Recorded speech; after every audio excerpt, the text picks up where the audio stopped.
We are going to be in Mark. We talked about this last week with it coming up on summertime, or toward the end of summertime. We're trying to be honoring to each and everyone's time here at the end of the day as part of the service. We're going to have some baptisms, which we're very, very excited about. But we're going to be in Mark chapter 9 today. Mark chapter 9. Mark, once again, very short and sweet, says things to the point. Really like it when he gets to that point. And he will do so again today as we dive in. We're going to start in verse 30 so that you're aware. Now, if I say this term to you, this term will mean something different depending on your age. And if you're a person that's older than the age of 20, I'll even give you 25, it's going to mean something negative. If I say something, the same term for someone who is 25 and under, it's a completely opposite meaning. And I'll share why. When I say the word goat, see the younger guys laugh, right? When I say the word goat, to someone who, especially as a Cubs fan, that means something really, really bad because there's actually a goat that has cursed them. To a goat, that's the guy that's screwed up, he's messed up, he's cost his team the title, the victory, whatever it might be. But also, there's a GOAT nowadays where GOAT stands for greatest of all time.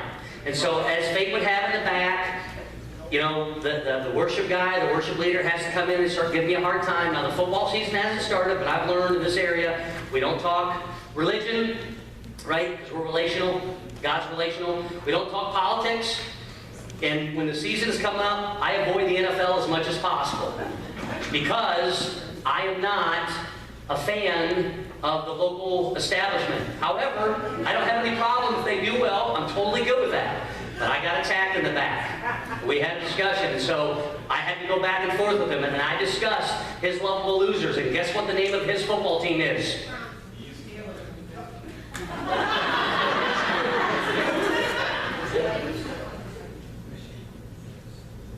That's just 6. That's in the rings. Okay, got it. Guess what the name of his lovable loser football team is? The Minnesota Vikings. Are there any other Minnesota Vikings fans here? Oh, his wife. She has to say that. He paid her. Right? And so we go back and forth, and so I know I'm not supposed to be having a discussion, and so I'm going to avoid ripping on the Vikings as much as possible. I'd love to see them do well also, because they're in the NFC. I don't have a problem with it. It'd be great if every team could win a trophy at some point. It was great when the Cavs finally did it for 52 years. If the Indians, even if the Indians and the Cubs were in a World Series, I'd love for Game 7 to just keep tying, and at the end they would just give both of them the trophy. That'd be fantastic, right? But the greatest of all time, who is the greatest of all time? And when we have that discussion, we can have all kinds of things that come into our mind. Whether it's football, whether it's basketball, whether it's baseball, people argue back and forth. No, that's the greatest. No, that's the greatest. No, this person's the greatest. No, that team is the greatest. We can always go back and forth. One thing we know for sure, the greatest college football team of all time, they just did a study on it, is the Ohio State University, right? We can all pretty much agree on that. Yeah, they don't even have college football in Minnesota. But anyway, as we're moving forward, there's that greatest of all time. There's the greatest of all time. We talk about the greatest of all time. But here's the amazing thing. We just got to see some of the ones that may be considered the greatest of all time. But it's really difficult to compare eras. Usain Bolt in the Olympics, how do you argue with that for what he did? Winning the 100, the 200, winning all the gold medals that he's won, and when he wins, he's actually looking back at the guy he's beaten and waving to him, right? On both sides. He's that amazing. Michael Phelps, 23 gold medals, but 29 or whatever it is overall. Oh, he didn't win a couple, but still, with a medal, how do you argue with that? Katie Ledecky, she won one of the races, and she won it by so much that when she finished, no one else was even in the TV screen. She had to wait for 11 and a half seconds for people to get to her. She was like, "Hi, how are you? Good to meet you. I'm Katie. Good to see you. I haven't seen you, however long." That amazing. And so there's these goats that are around us, these greatest of all time. Here's the amazing thing. Do you know who doesn't have to tell you that they're the greatest of all time? Those that are the greatest of all time. They don't need to do that. Tom Brady doesn't need to tell you he's the greatest of all time. He'll let Joe Flacco tell you that Joe Flacco's the greatest of all time. Peyton Manning doesn't need to tell you that he's the greatest of all time. They allow the way they play and everything they do to put them in the conversation. And I'm not saying they're necessarily the greatest of all time. Michael Jordan's never gone around and said, "Hey, I'm the greatest of all time." LeBron James doesn't go around and say, hey, I'm the greatest of all time. And yet, all those people in our minds, we can have that discussion about them being some of the greatest of all time. They are the GOATs. Walter Payton, one of my all-time favorites, and once again, could be considered within that GOAT conversation when it comes to running back. You know what he said? He said, when you're good at something, you'll tell everyone. When you're great at something, they'll tell you. Isn't that the case? Isn't that the case? And for each one of us, our desire is to be great. We don't want to just be good. We don't want to just be kind of okay. We really desire to have that greatness about us. And when it comes to our Christian walk, our Christian faith, how is it that we take that step? For some of us right now, we're struggling when it comes to that because we get going, we're like, oh, I'm on fire for a while, then I'm not on fire. Then I'm on fire for a while, then I'm not on fire. And when I'm on fire, man, it's unbelievable. I'm reaching people, I'm caring for people, I'm loving them like no other. And the next thing I know, my job gets in the way, my schedule gets in the way, my timing gets in my way, all these things that happen, and 2 months go by, and 3 months go by, I haven't done anything for the Lord. Then I start to feel guilty about it, and I'm like, I've got to get back into this, and I've got to get refocused. For others of us, we're like, man, I've been on fire for so long, and all of a sudden I look back and I realize, man, I'm just kind of treading water. I'm not really going forward, I'm not really going backward. What's going on? And my prayer life has been good, my devotion life has been good, I'm reaching out to others, and yet still I just feel like I'm kind of not really going anywhere. I'm in this spiritual desert, and there's like no water, there's no oasis. I'm out treading water, and there's no sight of a boat or a life preserver, and those kind of things, and I'm just kind of hanging on. Then for others of us, we're sitting there going, I've never felt like I've been great. I've never felt like I've been on fire. I've never felt like, oh my goodness, God is so in the forefront. And yet, that's something I'd really like to have. That's something I'd like to say, that there were these moments, and I can achieve those moments, and I can know that there's those moments that are out there. Some of us are just waiting. If I get a little bit older, if I meet the right person, if I had someone to come alongside me, if I would just take that first step. And we all get to that point where we would love to become a GOAT. We would love to get to those steps of becoming one of the greatest of all time. And yet many times, we're stuck in neutral. Or we're in park. Or we just can't take that step that God wants us to take. Well, thankfully, God gives us the answer through that. And He's going to share with us today through His Word how if that's a desire that you have, a desire that I have, regardless of my age, regardless of my vocation, regardless of where I'm at in my life, regardless of past struggles, that yes, I can take that step. It's a step that He waits for you and He waits for me. Regardless of what team we root for, regardless of who we feel is the best, regardless of who we're voting for, and regardless of where we spend our time. Let's dive into chapter 9 and starting in verse 30. You will, if you are in the men's study or coming up in the men's study, what previously happened just before we jump into verse 30 is that a demon has just been taken out of this young person. And literally they had to pray it out. If you've ever wondered about the movie Exorcism, an actual exorcism has taken place. And so now everyone's freaked out. They're like, oh my goodness, what's the next step? And watch how Jesus handles it. He says they left that place and passed through Galilee. Jesus did not want anyone to know where they were because He was teaching His disciples. He said to them, the Son of Man is going to be betrayed into the hands of men. They will kill Him, and after 3 days, He will rise. So He's literally telling each one of them, hey, listen, just so you know, I want to make sure you guys all understand this. What's going to happen here is the Son of God, the Son of Man, the one that's before you, is going to die. In other words, the GOAT is going to be gone here. And after 3 days, He's coming back. But He doesn't say the GOAT, does He? He doesn't need to promote Himself. He doesn't need to share with everyone, these are all the miracles I've done. This is how great I am. He doesn't do any of those things. He just points out that, listen, God's Son, the Son of Man, the one that's before you, it's coming. You need to be prepared for it. You need to be ready for it. But you don't have to worry either. Because not only is the Son of Man going to be gone, but He's coming back 3 days later. But they did not understand what He meant and were afraid to ask Him about it. The next verse is verse 33. In my Bible it says, who is the greatest? That's the title that's above mine. Who is the greatest? They came to Capernaum. When he was in the house, He asked them, what were you arguing about on the road? So as they're heading down the road, the disciples are going back and forth. They just learned that the Son of God is going to die. They just learned that He's going to be coming back in 3 days. And they gloss over it, and they're having a discussion amongst themselves. And this was their discussion. But they kept quiet because on the road they had argued about who was the greatest. Oh my goodness, you're saying? Are you kidding me? Jesus is standing right there with you. These guys were arguing over who's the greatest? How can you even have that discussion? How can you go back and forth and I'm better than you, you're better than me, and I'm better than this, and no, you're going to see because I'm taller, no, I'm skinnier, no, my hair looks better, my robe flows nicer.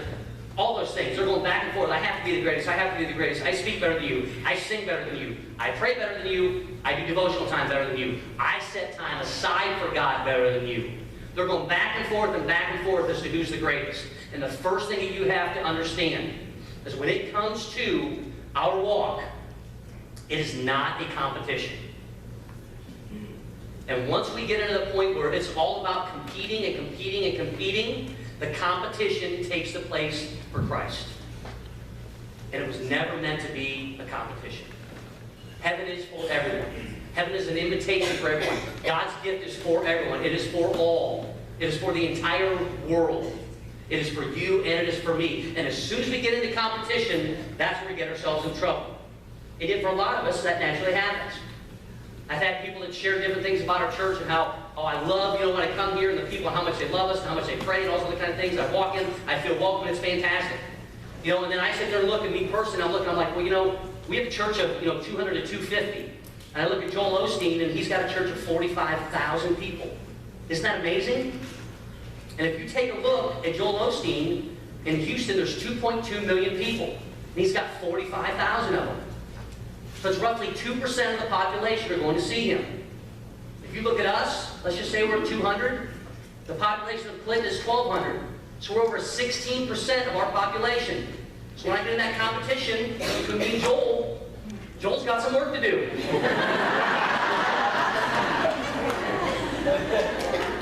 I know, right? Good. I'm not even close. But we look at it, we'll do whatever we can to justify it to make it okay. He's got a thriving television ministry. He's got a thriving radio ministry. He's writing. He's doing great things. He's reaching people on a whole nother level. I'll tell you something about Joel Osteen. When he's done, the lights turn off, he ministers to the crowd that he's with. And he gives an invitation. And he challenges them to be resolved with their Maker. And he pays for it in his own dime. Yeah, I know that this costs us much to rent this place out. I'm going to need to rent it for another hour or two. No problem, we'll foot the bill. Because he wants to make sure, just like we want to make sure, that you know where you are and that you are resolved with God, that you know you have a place in eternity. And whether it's 2 people or 20 people or 200 people or 200,000 people, that's the message that this word brings and the same message that he wants to share. And in the preaching circles, whether you like him or don't like him, he's in one of the discussions as the goats. He's fantastic. And here's the amazing thing about it. Joel Osteen never wanted to be a preacher.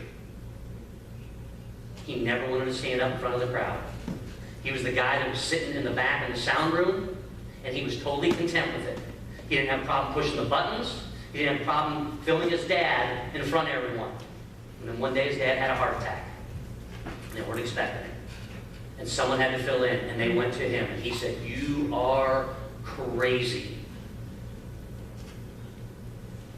That was a long time ago. He chose to live God's way. Instead of turning into a competition about who he was competing with and who was the greatest pastor and all those other kind of things, God all of a sudden presented him an opportunity, and he had to make the choice. Just as you and I have to make the choice. But you have to understand this. It's never been about competing with one another. We need to be alongside of one another to bring each other along, because it's about God's love for others. So now Jesus knows what they're talking about. He says, sitting down, Jesus called the 12 and said, we'll stop here for a second. Anytime you see that Jesus is sitting down, this is something major. This is a discussion. This is a teaching moment. This is how they taught back then. Hey, you all sit down? We need to sit down because this is very, very important. So Jesus sees that they're competing and they're arguing back and forth. He's like, we don't need to do this. We're arguing over things that don't matter.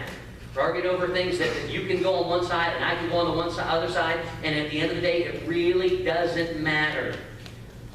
What truly matters is how much we are loving others. But since we got to talk about it, let's talk about it. So he says to his disciples, if anyone wants to be first, he must be the very last and the servant of all. If anyone wants to be first, he must be the last. He needs to be a servant for all. So we need to make the decision what it is that we want to do with our lives. Do we want to serve others? If you want to see God daily, if you want to know that God is there, if you want to know when God's going to show up and where He's going to come in on your behalf, if you have no one else to talk to, if you have no one else that you turn to, if you have no one else that you're investing into, how will you ever know? A young lady stood up here today with a microphone. She said, hey, 5 years ago, I was lost. I had no idea where to go. And I came into a Bible study halfway through it. They're already halfway done. And 5 years later, she's one of the leaders within that ministry. Why? Because she chose to go and meet people that their role was about serving others. So if you want to know God more closely, the first thing is you've got to put the competition aside. And the second thing is you've got to make the decision that you desire to serve others. You want to be a better husband? You need to serve your wife. You want to be a better father or mother? You need to serve your children. You want to be a better coworker, better boss, better employee? You need to serve those that you work with. You want to be a better student? You need to serve the people that are walking in those hallways next to you and sitting in the classrooms. At all times, you're looking to serve others. And the word serve, this freaks people out, but at the end of the day, it means to love them and care for them right where it is that they are. Every single day, God brings someone into your life. And you have an opportunity as to how you will treat them and how you will serve them. We heard from another person today, and they shared this very simple message. I could have cut this guy's head off. I could have come after him. I chose instead to extend him grace. Now you have to understand something. Does that mean that people are screwing up and they're messing up and all those other kind of things that they may continue in the roles that they're in? Maybe not. Maybe we have to pull back a little bit. Maybe we have to put our arms around one another. Maybe we have to sit down and say, hey, listen, as you're going through this thing, let's build it back up with God at our side, with each other, with our arms around one another. Because we're not competing for that. What we're trying to do is live God's love. So these are the words that Jesus shares. And He shares them with each one of the disciples. But remember that the things that He shares with the disciples are the same things that He would share with the crowd, because He wants people to understand it and then live it at the end of the day. He took a little child and had him stand among them. Taking him in His arms, He said to him, whoever welcomes one of these little children in my name welcomes me, and whoever welcomes me does not welcome me, but the one who sent me. Children are the perfect example, not just of faith, but also of how you will treat others. My friend Ashley has her little daughter Madeline, and every single week I get to grab her little face and kiss it. It's awesome. But here's the amazing thing. I don't get anything out of that. I don't get any props for it. I don't get anything extra for it. You know, my name's not in the headlines. My name's not, oh my goodness, pastor hugs little baby in church. Go tell all your friends. But I'll tell you something. The joy it brings, well, me anyway, she'd probably like, keep that guy away from me. But I can just squeeze out her face and just chew it off. That's just me. Right? But I can't help it, but that's when it's little kids. But here's the thing. We're not gaining anything from it. For the people that dove into the kids within VBS, for the people that died into your kids for Riot, for the people that are there for those children bring them nothing. They get them nothing extra. They don't get them any extra props, any other things, except in God's eyes. And using that example with our children is so important, because how is it that we treat people that we can get nothing extra from? I was reading a story about a guy, and he was so excited because he worked a soup kitchen in San Diego. And one day, a couple of the San Diego Chargers came in. And here's the thing about it. None of the homeless people there knew that they were the San Diego Chargers. But he knew, because he was a huge San Diego Chargers fan. So as quickly as he could, he got as much food as he could together, because these guys didn't come up to serve. They went and sat amongst the people. And so he took these meals to them, and he sat them down, and he was just like, man, I just want to tell you that every Sunday I watch you guys, and how you represent yourself on the field, and what you mean for this community. It just means so much, and I'm such a fan, and I just love everything about it, and it's just so cool that you're... And so he went back, and as he was preparing more food, he started thinking about that for a second. He was like, my goodness, I got so excited and so giddy over these professional football players. And all of a sudden, everything about me changed. And he looked out at them, and he said, but they haven't changed. They're just loving people and caring for them right where they are. And he realized something. You know what? These homeless guys can't give anything to me. Those San Diego Chargers guys can't give anything to me either. Is this a great story that I met some San Diego Chargers? Yeah. But you know what a greater story is? I got to feed a guy today, and maybe the only meal that he's had today or this week. And so many times we don't look at that within our vocation. I try to look at things a little bit different. I try to look at the fact that when a science teacher comes up and brings about evolution and wants to throw up my face and everything about it, hey, that's your opportunity to be a great example in front of everyone and say, I respectfully disagree. I know that you have to teach it, but I believe there's more. We don't want you to talk about that in school. I get it, but that's where I stand as far as my beliefs. You're teaching that, this is just where I'm at, and I'll listen and I'll go through and I'll take the test and I'll say the answers if you need to say, I just believe something a little bit different. And it gives you that opportunity for people to reach out to you. And pick your vocation. One of my favorites, and partly is because this is with my family, is that they're mechanics. And for them, I'm sure there's times where it's like, I'm just changing the oil, I'm just changing a tire, I'm just putting on wiper blades, I'm just doing a transmission. I look at that so differently. You are keeping my kids safe as they drive to school. You are keeping us safe as we drive to work, as I go to a ministry meeting, as I head to a game. You're keeping all of us safe, and you're protecting us. And so see, for a lot of us within that time of serving, how is it we can turn our job around and realize that, oh my goodness, God's got me right where He wants me. It's by not turning it into a competition. It's about serving others that we may not even know, and just to serve them and love them. And then all of a sudden realize one day, man, I'm just flipping burgers. I'm just flipping burgers. Oh, you know what? I'm not just making minimum wage here, looking for another job. I have the opportunity to feed someone now that is hungry. I have an opportunity to change the oil that's going to help protect that car. I have an opportunity to stop someone before they go walking across the road and maybe get hit or whatever it might be. I have the opportunity to throw groceries in the car for an elderly person because they can't pick it up. I have the opportunity just to smile at someone because they haven't seen a smile all day.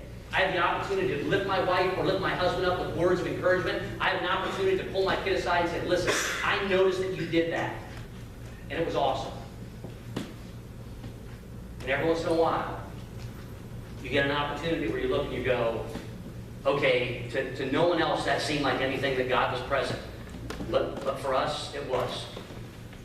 And I had that moment this week with my son Jacob. And it's going to be a sporting moment. I'm an athletic kind of guy. That's what we like. That's what our kids do. We got to go to the game, the Cleveland Indians game the other night. It was for his graduation. Some friends of ours gave him tickets. And he could have gone with whoever he wanted to. And you know what? He picked me. And I was only his third choice. We sat there to watch the game. We're having a great time. It's Dollar Dog Night. It's Fedora Night. Fedora Friday. I know you're kidding me. We got there too late, so didn't get our fedoras. But we did eat at least 8 hot dogs between us, all right? So it was a great thing. We sit down, and everyone around us is from Canada. And I turned to him, and I said, the only thing I don't want to see is a 2-1 baseball game. And then the top of the 9th inning, it was a 2-1 baseball game. I know, me and Jesus both wept, right? You're watching Toronto and Cleveland, they hit home runs all over the place. And I'm just sitting there going, oh, why didn't I tell them I just wanted to see a 10-8 baseball game? All the big home run hitters that were going, the 4th hitter of the game hit a home run, and I thought, oh, it's not going to be too bad, 2-0. 2-1, 2-1, 2-1, 2-1, 2-1, like, you've got to be kidding me. And then in the bottom of the 9th, with 2 strikes, with their big closer in, one of the guys from the inning goes, hits a ball, and I'm like, oh, please get out. And Jacob was going crazy, and all the Toronto guys around us just sat there, and they went, no, no, no, no, no, and then boom, 4 feet over. Also, the game's tied 2-2. And the place is now rocking. It's crazy. You just can't give up on this team.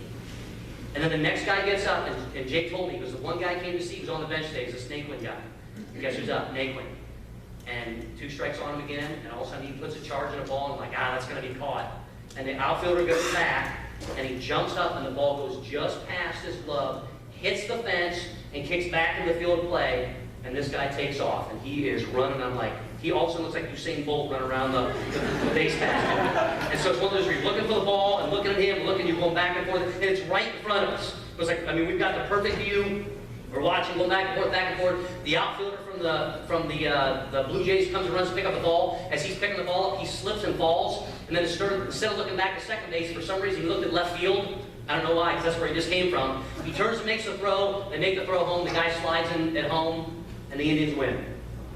It was the first time in 100 years that a game ended like that. I'm telling you what, it was the goat of all goat endings. We were just like, you have got to be kidding me. If another one happens tomorrow, or the next day, or the next day, or the day after, or the day after, I don't care, because we got to see the first one for 100 years. And that was awesome. But let me tell you something that was more awesome. This past week, I got to be a part of the youth group, the riot group. And I watched as all the students dove into their Bibles. And I watched as student leaders dove in with them. And I watched as they made the Word of God come alive. And they were all a part of it. And I monitored it the whole time. Where are they at? What's going on? I talked to leaders and I talked to the students. And when they got done, they presented God's Word back to their peers. And they shared it. And I made it into a competition. But at the end, it was no competition. They had the opportunity to serve one another. The leaders served the students served the leaders. They served one another. And at the end, I watched these students come alive. And then we got to come in and baptize one of their fellow students. And today we're going to baptize 3 more of them because they've accepted Christ as their personal Savior. Who takes credit for that?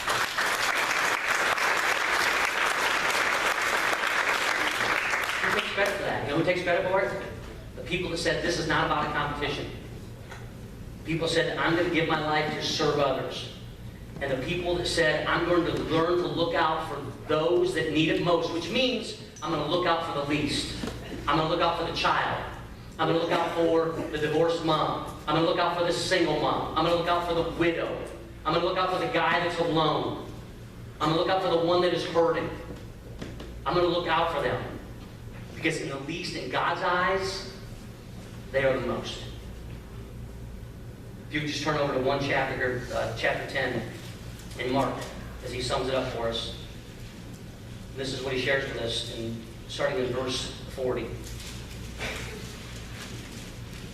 Starting in verse 41. It says, when the 10 heard this, they became indignant with James and John. Jesus called them together and said, you know that those who are regarded as rulers of the Gentiles lord it over them, and their high officials exercise authority over them. So in other words, we're going to put the rules down, you're going to act a certain way, you're going to be a certain way, and it's all this tradition and holding down and religion. Guys, everyone's missing.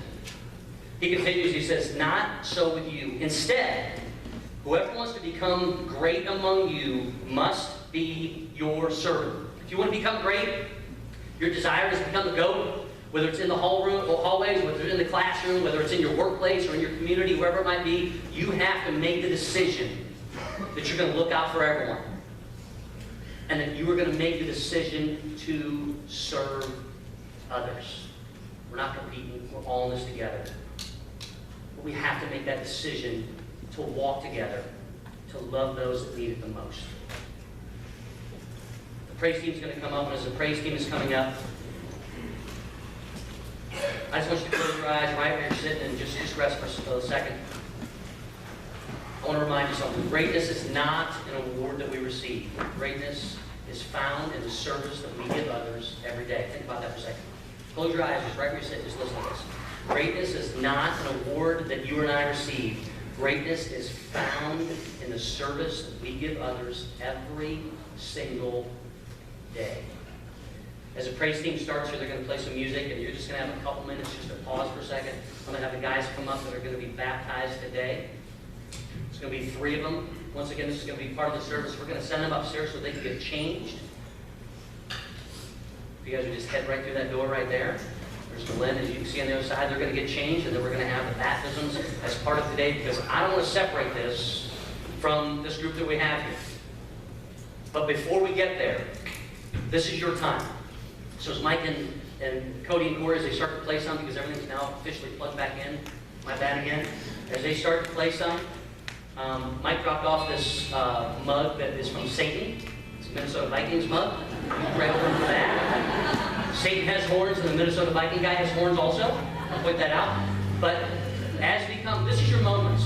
Just rest right where you're at. Ask yourself, do I want to be that goat? Am I willing to take those steps with God? And maybe I may not be the greatest of all time, but I'll tell you what, I want to know His greatness is with me. I may not get any award, it may not be anything that's super exciting, it may not be any of those things, but it'll be found in the fact that I will serve others daily. Put away any areas that I'm competing with others, and realizing that it is God first, and it is loving others as Christ loved others. These moments are yours. In just a few minutes, Mike's going to have you stand up, we'll sing together. Right now, this is just that time between you and God. If you would spend that time to speak with Him.